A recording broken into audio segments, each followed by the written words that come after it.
Olá, pessoal! A história não acabou com a morte de Jesus. Ela está apenas começando. Vem comigo!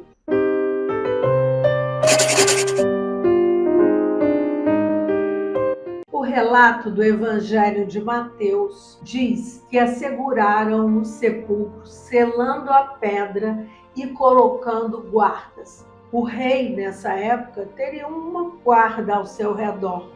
E o fato mais surpreendente desse espetáculo de vigilância sobre os mortos era que os inimigos de Cristo esperavam a ressurreição, mas seus amigos não.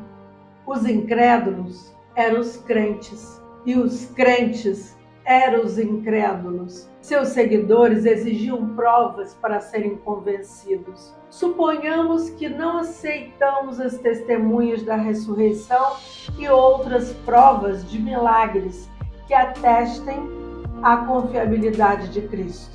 Como podemos explicar o túmulo vazio? Como explicar que depois os apóstolos pregaram a ressurreição e ninguém os contestou?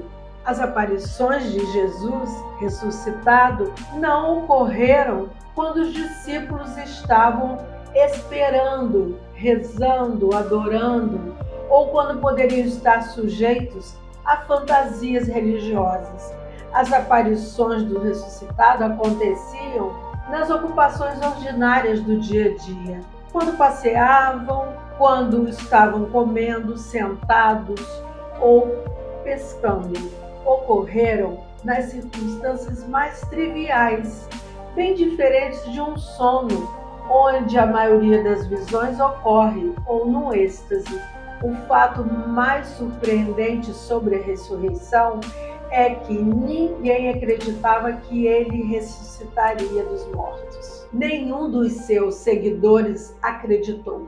Por isso que as mulheres trouxeram especiarias na manhã do domingo de Páscoa para ungir e embalsamar o cadáver, não para saudar o ressuscitado.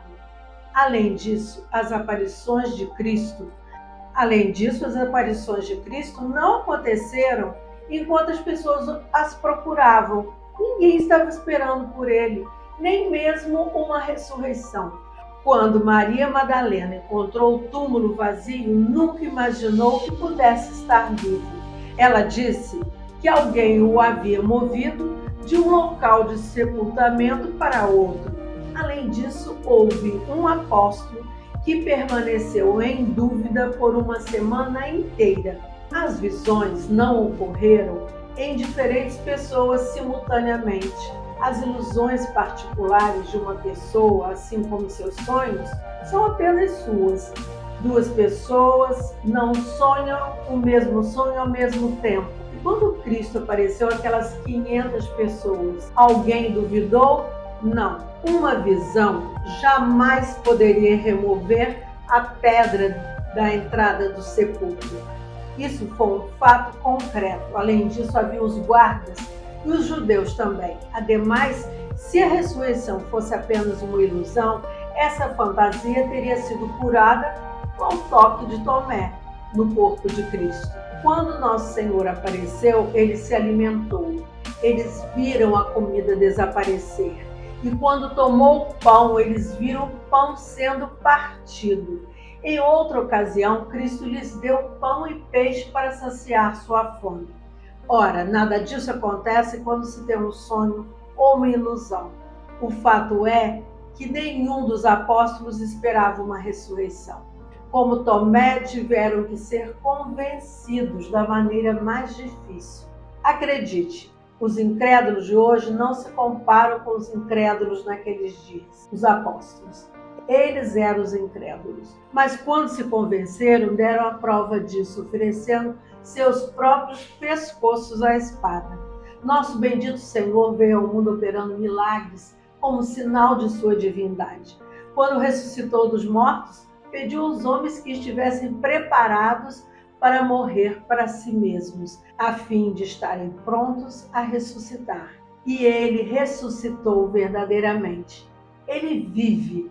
A ressurreição não é uma sequência, mas a consequência da morte de Jesus. Ela não se sucede cronologicamente apenas, mas tem sua semente na própria morte de Jesus. Sua passagem pela morte dá à luz e faz florescer aquele reino que ele, em seus dias mortais, não conseguiu instaurar. Jesus de Nazaré, o pobre servo. Agora, Senhor Jesus. Jesus triunfou para sempre sobre o ódio, a justiça e a morte. Celebrar a ressurreição de Jesus é celebrar o acontecimento mais importante da história do universo e da humanidade, a superação da morte, a morte vencida para sempre. A ressurreição de Jesus é o início da transfiguração do mundo. O mundo da morte chegou ao seu fim. Jesus não voltou a esta vida biológica que conhecemos, mas entrou definitivamente na vida de Deus,